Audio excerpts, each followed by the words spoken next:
Muito bem, galera, sejam bem-vindos aqui para mais uma aula, onde nós iremos falar sobre as matrizes, sobre a multiplicação de matrizes, tá? Nós vamos ver aqui com alguns exemplos práticos. Então, primeiro, multiplicação de um número real por uma matriz. Então, seja uma matriz A, onde esse A de J é M por N, isso quer dizer que M por N é o número de linhas e colunas, tá? Então, ela é uma matriz que tem lá seus elementos, linhas e colunas, e K é um número real. O produto de K desse número real por uma matriz A é o produto de K por cada elemento da matriz A. Pareceu confuso? Mas vamos na prática como é simples, vejam só. Então aí, ó, tem uma matriz A de elementos -2, 3, 7, 5, né, uma matriz 2 por 2, mas independente aí da ordem da matriz, né, de qual é o formato dela, vamos realizar o produto 3 vezes A. Então, o número real 3 vezes a matriz A. Notem, 3 vezes A, então é 3 vezes essa matriz A. Então eu vou pegar esse 3 e multiplicar por cada elemento da matriz. Ó, 3 vezes -2, 3 vezes 3, 3 vezes 7, 3 vezes 5. E aí coloco o resultado de cada uma dessas multiplicações e eu chego no resultado. Ó, -6, 9, 21 e 15. Então multiplicar um número real por uma matriz é bem simples. É pegar esse número e multiplicar por cada um dos elementos da matriz. Ok. Agora chegamos numa parte em que ela não é difícil, porém exige bastante atenção para a resolução, que é a multiplicação de matrizes, de uma matriz por outra matriz. Então, o produto de uma matriz A por uma matriz B se realiza multiplicando os elementos da linha da primeira matriz pelos elementos da coluna da segunda matriz ordenadamente. Então, o processo de multiplicar duas matrizes é eu pegar linha por linha da primeira matriz e multiplicar por cada coluna da segunda matriz. Vamos ver isso na prática e bem devagar. Então vamos lá. Tenho duas matrizes aí, seja a matriz A 2, 3, 1 e 5 e a matriz B de elementos 4, 6, 7, 8, 9 e 10. Vamos calcular o produto A vezes B. Pessoal, primeira coisa que eu quero que vocês observem aqui nessa questão. A matriz A ela é de formato 2 por 2, ela tem duas linhas e duas colunas. E a matriz B ela é de formato 2 por 3, ela tem duas linhas e três colunas. Ora, as matrizes de formatos diferentes podem ser multiplicadas? Podem. Vocês vão ver no final desse vídeo que tem uma condição de existência para que haja uma multiplicação. Mas esse é um caso que pode ser feito. Porque veja só, o número de elementos que eu tenho aqui, ó, nessa linha são dois elementos na linha. E observe que em cada coluna de B também tem dois elementos, ó, 1, 2, 1, 2, 1, 2. Então a multiplicação pode ser feita. Porque quantidade de elementos na linha é a mesma quantidade de elementos nas colunas de A e de B. Então vamos lá. Outra coisa que eu quero que vocês observem. Quando eu multiplicar aí A por B, veja só, eu coloquei esse A11, A12, A13, A21, A22, A23. Quero que vocês lembrem que isso são posições, né? A11 indica que é o elemento que está na primeira linha, primeira coluna. Por isso, 1 e 1. Não é nem A11, né? É A11. A12 é o elemento que está na primeira linha, segunda coluna, primeira linha, terceira coluna, segunda linha, primeira coluna, segunda linha, segunda coluna, segunda linha, terceira coluna. Estou mostrando para vocês que esse produto vai ter essa quantidade de elementos. Por quê? Notem só. A primeira linha vai multiplicar com a segunda com a primeira coluna. Vai obter esse elemento. A primeira linha ainda vai multiplicar a segunda coluna. Então, eu vou ter esse elemento. A primeira linha vai multiplicar a terceira coluna e eu vou encontrar este elemento aqui. A segunda linha agora vai multiplicar a primeira coluna, então eu venho para a linha de baixo da minha matriz produto. Aí eu vou ter esse primeiro elemento aqui da segunda linha. Aí a segunda linha vai multiplicar a segunda coluna, vou estar aqui, ó, da linha, segunda coluna. A segunda linha vai multiplicar a terceira coluna, então segunda linha, terceira coluna. Então a minha matriz resultado aqui do produto vai ser desta forma. Mas vamos ver como é que eu chego nesses elementos, nesses números aí, essas posições. Então vamos lá. Então, primeira linha vezes a primeira coluna. Ó. Primeira linha não é 2 e 3? Lembra que eu coloquei lá que a multiplicação tinha que ser ordenadamente? Então, o primeiro elemento da linha vai pegar o primeiro elemento da coluna, que é o 4. E o segundo elemento da linha, que é o 3, vai pegar o segundo elemento da coluna, que é o 8. Então, 2 vezes 4, 3 vezes 8. Entre eles, sempre o sinal de mais. Se tivessem aqui 3 elementos na linha, 3 elementos na coluna, seria 2 vezes 4, 3 vezes 8, outro número vezes outro número lá. E entre eles o mais, sempre somando. Beleza, esse vai ser o elemento que vai estar na primeira linha, primeira coluna. Mas e na primeira linha, na segunda coluna? Então, eu vou pegar agora o 2, multiplicar pelo 6, o 3 pelo 9, e soma entre eles. Coloquei o elemento que vai estar aqui na segunda coluna, na primeira linha. Ou primeira linha, segunda coluna. Depois, ainda o 2 e o 3 ainda vai pegar o 7 e o 10. Ó, 2 vezes 7, 3 vezes 10. Apareceu aqui, ó. Terceiro elemento, que vai estar na primeira linha, terceira coluna. Observe que eu já usei os elementos da primeira linha com todas as colunas de B.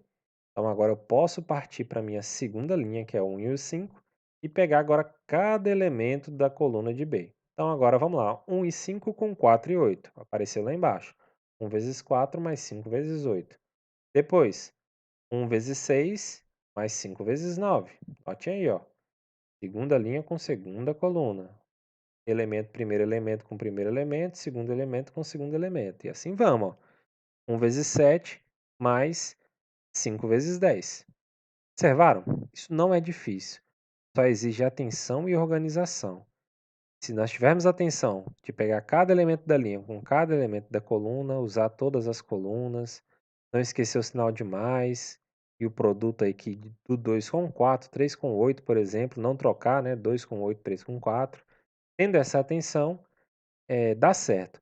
Observem para você ver como é que fica organizado. Ó, fica 4 embaixo de 4, 8 embaixo de 8, ó, 6 embaixo de 6, 9 embaixo de 9, 7 embaixo de 7, 10 embaixo de 10. Quando você faz organizadinho, você vai ver que tem esse padrão aí que acontece, tá? E aí agora eu faço essas contas, ó lá. 2 vezes 4, 8, 3 vezes 8, 24. 2 vezes 6, 12, 3 vezes 9, 27. 2 vezes 7, 14, 3 vezes 10, 30. Fiz embaixo também os produtos, né? Porque produto primeiro, depois a soma. Agora soma os elementos. 8 mais 24 deu 32, primeiro elemento. 12 mais 27, 39, segundo elemento. 14 mais 30, 44, deu o terceiro elemento e assim por diante. Então foi feita aí a minha multiplicação de A por B, linha por coluna, ordenadamente. Agora algumas considerações para vocês. Lembra que eu falei lá no início aquela questão de número de linhas de colunas e tal? Vejam só, a gente calculou A vezes B. Vamos tentar calcular agora B vezes A. Agora eu quero pegar a matriz B e multiplicar pela matriz A, beleza? Então eu vou pegar as linhas de B vezes as colunas de A. Então vou lá, ó. Aí eu vou pegar lá e fazer 4, 6, 7, vou multiplicar por 2 e 1. Beleza, o 4 pega o 2, o 6 pega o 1. E o 7 pega quem? Não tem ninguém embaixo. Então é impossível a gente fazer esse produto. Eu não consigo calcular B vezes A, embora eu conseguisse calcular A vezes B. Mas aqui não foi possível, não teve alguém para associar aqui com esse terceiro elemento aqui da linha, porque a matriz A, ela na coluna, ela só tem dois elementos, ela não tem um terceiro elemento na coluna, de nenhum dos dois. Então é impossível calcular B vezes A. Então, o que a gente pode concluir com isso? Primeira coisa, a multiplicação em matrizes ela não é comutativa. Comutativo é aquela coisa que a gente fala, né? Que a ordem dos fatores não altera o produto. 2 vezes 3 é igual a 3 vezes 2. Em matrizes isso é mentira, é falso. Não é comutativo. A ordem interfere, fazendo com que possa nem existir a multiplicação. E quando existir, quando você conseguir fazer uma conta A vezes B e vezes A, vocês vão observar que, na maioria das vezes, o resultado é diferente. Surgem matrizes diferentes de A vezes B e B vezes A, quando ocorre. Ok? E esse quando ocorre, professor, como é que eu consigo determinar que uma matriz consegue multiplicar a outra sem eu começar a fazer a conta? Só de olhar para as matrizes eu já falar, não, essa matriz pode fazer conta com essa e essa não pode. Então existe uma condição de existência. E, inclusive, essa condição de existência nos permite analisar também o resultado final. Note só. Então, suponha que eu tenho uma matriz que tem ordem m por n. E eu tenho uma matriz B que tem a ordem n por p. Veja, A condição para existir o produto entre uma matriz A e uma matriz B é essa daqui, ó. O número de colunas da primeira matriz, da matriz que vai estar multiplicando a outra, tem que ser igual ao número de linhas da matriz que ele vai multiplicar. Então, quando eu fiz, olha lá, A por B, a matriz A é 2 por 2, o N era 2. A matriz B era uma matriz 2, duas linhas por 3 colunas, 2 por 3. Então, o número de colunas de A era igual ao número de linhas de B. Agora, quando a gente foi fazer B vezes A, B é 2 por 3, então o N era 3. E A era 2 por 2, o N era 2. Não bateu, 2 com 3. Então, por isso que B vezes A não deu para ser feita. Agora, condição de existência é só olhar isso aqui, ó. O número de colunas da primeira tem que ser igual ao número de linhas da segunda. Essa é a condição para que se exista uma multiplicação, para que ela possa acontecer. Tá bom? Agora, olha a matriz que resulta do produto das duas. Note só. Olha qual a ordem que ela pega. Ela vai pegar o número de linhas da primeira matriz e vai pegar o número de colunas da segunda matriz. Então, existe essa condição também. Ó. Quando você faz o produto entre duas matrizes, quando é possível acontecer esse produto, a matriz resultante vai pegar o número de linhas da primeira matriz e pegar o número de colunas da segunda. Vou retornar aqui, ó, só para vocês verem. Ó. Note, ó, a matriz A era 2 por 2. Número de linhas, 2. Então, a minha matriz resultado tem que ter duas linhas. Verdade, ó, teve. E a minha matriz B é 2 por 3, tem 3 colunas. Então, o meu resultado tem que ter 3 colunas. Ah lá, tem 3 colunas. Ah, professor, mas essa B é 2 por 3, não foi porque ela pegou, simplesmente copiou o resultado, o número de linhas de colunas da letra B? Não, não foi por isso, viu, pessoal? É uma condição de existência que sempre vai existir. O número de linhas da primeira com o número de colunas da segunda, tá? Aí que vai dar certo, beleza? Então até a próxima, pessoal. No próximo vídeo a gente vai falar sobre a matriz inversa, tá bom? Espero que tenham gostado do vídeo.